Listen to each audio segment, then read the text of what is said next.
وہ تمام یہ ٹرانسلیشنز ہیں قرآن کی آیتوں کی، رحماء بینہم وشداء علی الکفار، قرآن کے الفاظ ہیں، یہ ایگزیکٹ ٹرانسلیشنز ہیں تمام اقبال کا کلام.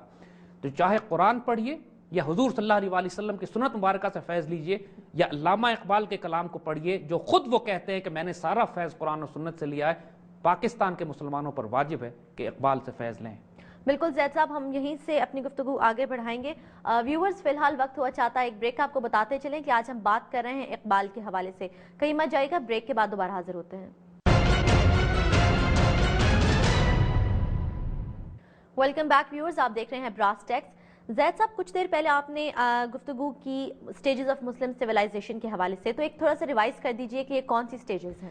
دیکھیے، اگر آپ 1400 سال کی مسلم تاریخ کو اٹھا کے دیکھیے تو آپ کو اس میں 3 بڑے واضح دور نظر آتے ہیں. پہلا دور مسلمانوں کے قرون اولا کا ہے کہ جب حضور صلی اللہ علیہ وآلہ وسلم کے بعد خلافت راشدہ قائم ہوتی ہے، جس پہ مسلمان ایکسپینشن کرتے ہیں پوری دنیا میں. یعنی 50-60 سال کے اندر حال یہ ہوتا ہے کہ چائنا سے لے کر ویسٹ افریقہ تک اور اسپین کے اندر تک اسلامک سویلائزیشن داخل ہو جاتی ہے. اور آنے والے وقتوں میں جو اسلامی خلافت اور ریاست بنتی ہے، چاہے امید دور میں ہو، اس کے بعد عباسی دور میں ہو، اس کا عروج ہوتا ہے، ایکسپینشن پیریڈ ہوتا ہے. تمام تر مسلمانوں کے داخلی اختلافات اور پرابلمز کے باوجود اس آئیڈیالوجی اتنی سٹرونگ ہوتی ہے کہ اس کا مومنٹم اس کو پھیلا رہا ہوتا ہے. دنیا میں وہ ہر طرف جس طرف جاتے ہیں مسلمان، چاہے وہ مسلمان نیول وارفیئر کی بات کریں، چاہے اس وقت لینڈ فورسز ہوں، چاہے اس وقت آئیڈیالوجی ہو، چاہے اکانومی ہو مسلمانوں کی، چاہے مسلمانوں کا سائنسز میں، انجینئرنگ میں، میتھمیٹکس میں، کنسٹرکشن میں، جس مرضی سائنس میں آپ دیکھ لیجئے، اس وقت اسلامی تہذیب دنیا کی سینٹر آف گریوٹی تھی. پوری دنیا سے لوگ آتے تھے مسلمان علاقوں میں، قرطبہ میں، غرناطہ میں، اسپین میں، بغداد میں، دمشق میں. یہ سویلائزیشنز کے مرکز ہوا کرتے تھے. اور مسلمان تہذیب بخارا سے لے کے سینٹرل ایشیا سے روس اور چین تک پھیلی ہوئی تھی.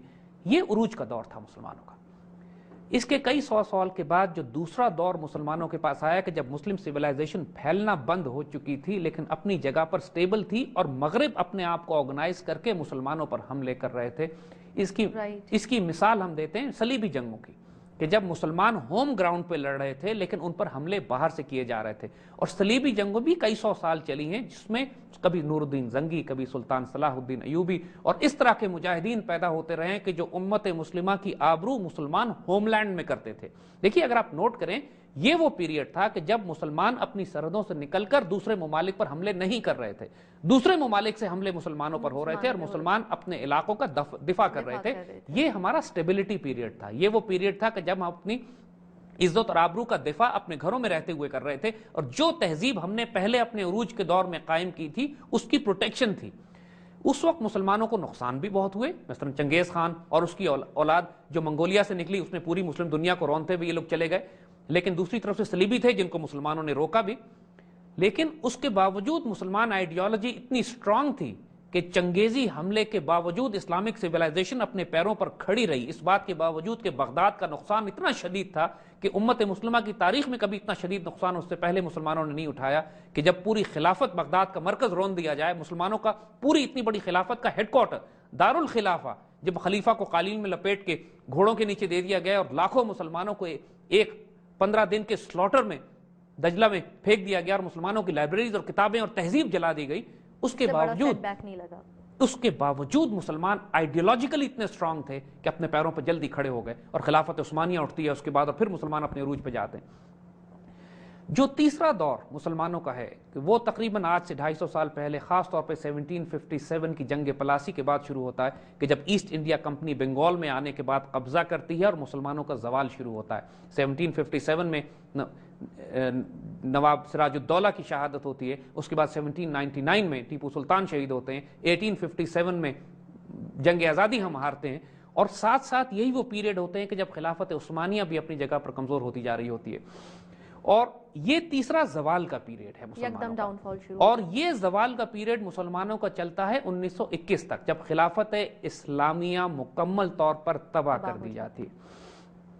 اس پیریڈ میں اقبال پیدا ہوتے ہیں. یہ 3 فیزز ہیں مسلمانوں کی، کہ جس کے اندر اگر آپ پوری تاریخ میں اٹھا کے دیکھیے تو اس سے زیادہ، جیسے ہم نے عرض کیا، تاریخ دور اس سے پہلے مسلمانوں پر نہیں آیا تھا کہ جب انٹائر مسلم ورلڈ کالونائز ہو چکی ہوتی ہے. تو یہ وہ 3 سٹیجز ہیں امت مسلمہ کی. اقبال کے آنے کے بعد ایک نیا دور شروع ہوتا ہے جو دوبارہ عروج کا دور ہے. اس کو ہم آگے بیان کریں گے. لیکن زید صاحب اس عروج کے دور میں بہت سارے ہمارے سامنے اور بھی لوگ آتے ہیں جنہوں نے سب کانٹیننٹ کے اندر بہت سارے ایسے کام کیے جن کی وجہ سے سب کانٹیننٹ آبویسلی آگے ایکسل کیا. 3 گریٹس کی اگر ہم بات کریں، مجدد الفسانی کی بات کریں، شاہ ولی اللہ کی بات کریں اور پھر ہم اقبال کی بھی بات کریں، تو ان تینوں کے دور میں آپ کا سوال کیا ویری ریلیونٹ. دیکھیے ایک بڑی فیسنیٹنگ بات، یہ 3 جن بڑے وجودوں کا، بزرگوں کا آپ نے نام لیا ہے، تینوں مین آف ڈیسٹینیز ہیں. یہ تینوں وہ ہیں کہ جنہوں نے اپنے اپنے وقت میں مسلمانوں کی تقدیریں تبدیل کر دی. مجدد الفسانی تو نام ہی ان کا مجدد الفسانی ہے، اس کا مطلب ہے کہ دوسرے 1000 سال کے مجدد. شاہ ولی اللہ اور ان کے بعد علامہ اقبال، یہ 3 بڑے سوشل تھنکر، فلاسفر، مسٹک اور سوشل سائنٹسٹ، آئیڈیالوگز، ایسے وجود پیدا ہوئے ہیں اپنے اپنے دور میں کہ جو امت مسلمہ کو، جنہوں نے خاص طور پہ ہندوستان کے مسلمانوں کو انہوں نے سنبھال کے رکھا. لیکن تینوں کے دور فرق ہے. نوٹ کیجئے گا جو ہم نے 3 دور مسلم سیولائزیشن کے بتائے ہیں. مجدد الفسانی اکبر بادشاہ کے ساتھ تھے. یہ وہ دور تھا جب مغل حکومت اپنے عروج کی طرف جا رہی تھی اور اکبر گمراہ ہونے لگا تھا. اس نے دین الہی کا اعلان کر دیا تھا اور اس نے پوری وہ خرافات شروع کر دی تھی جو اس نے آپ اسلام کو ہندو مذہب کے ساتھ جوڑ کے ایک نیا دین ایجاد کرنے کی کوشش کی.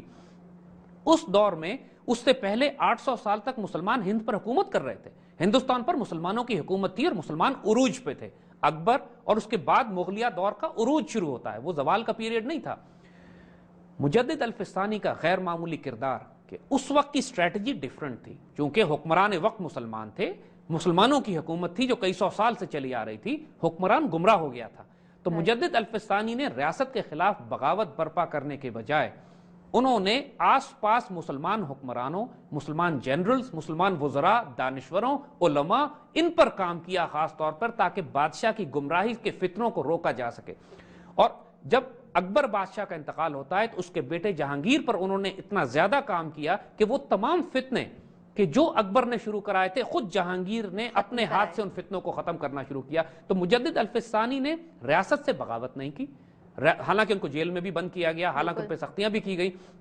اس کے باوجود ان کے مکتوبات، ان کے خط، ان کے لیٹرز جو وہ لکھا کرتے تھے، انہوں نے جس طرح کام کیا ان مسلمان حکمرانوں پر، مشیروں پہ، وزراء پر، وہ ایک غیر معمولی رول تھا. لیکن اس زمانے کا تقاضا یہ تھا کہ ریاست کے خلاف بغاوت نہ کی جائے، کہ ریاست کے خلاف اگر بغاوت کی جاتی تو پھر ہندوؤں کو، چونکہ مسلمان انڈیا میں مائنورٹی میں تھے، ہندوؤں کو موقع ملتا یا مرہٹوں کو یا دوسری طاقتوں کو، سکھوں کو موقع ملتا کہ مسلمان ریاست کی جڑ کاٹ دیں. لہٰذا اس سسٹم کے اندر رہتے ہوئے ریفارم کیا اس کو. اسٹریٹجی مختلف تھی، وقت مختلف تھا. شاہ ولی اللہ کا دور اگر اس کے مقابلے میں آپ دیکھیں جو اس کے 150 سال کے بعد تقریباً اورنگزیب عالمگیر کے بعد جو شاہ ولی اللہ کا دور آتا ہے وہ فتنوں کا دور تھا. یہ وہ وقت تھا کہ جب مغلیہ حکومت تقریباً ختم ہونے کے قریب پہنچی ہوئی تھی. حال یہ تھا کہ کوئی مرکز دہلی کا مضبوط نہیں تھا. مرہٹوں نے سر اٹھا لیا تھا اور مرہٹے قتل و غارت کرتے ہوئے دہلی تک کو رونتے چلے جا رہے تھے. اور مسلمانوں کی ناردرن انڈیا میں اسپیشلی، مرہٹا ریاست ساؤتھ سے اٹھی تھی، ناردرن انڈیا میں بھی مسلمانوں کی عزت، جان، مال، آبرو، کوئی سیاسی طاقت کچھ محفوظ نہیں رہ گئی تھی. اس دور میں شاہ ولی اللہ نے ایک طرف تو مسلمانوں کی تربیت کا کام کیا، دوسری طرف ایک پولیٹیکل ویژنری ہونے کے ناطے انہوں نے مسلمانوں کے سیاسی عروج کو بچانے کی بھی کوشش کی.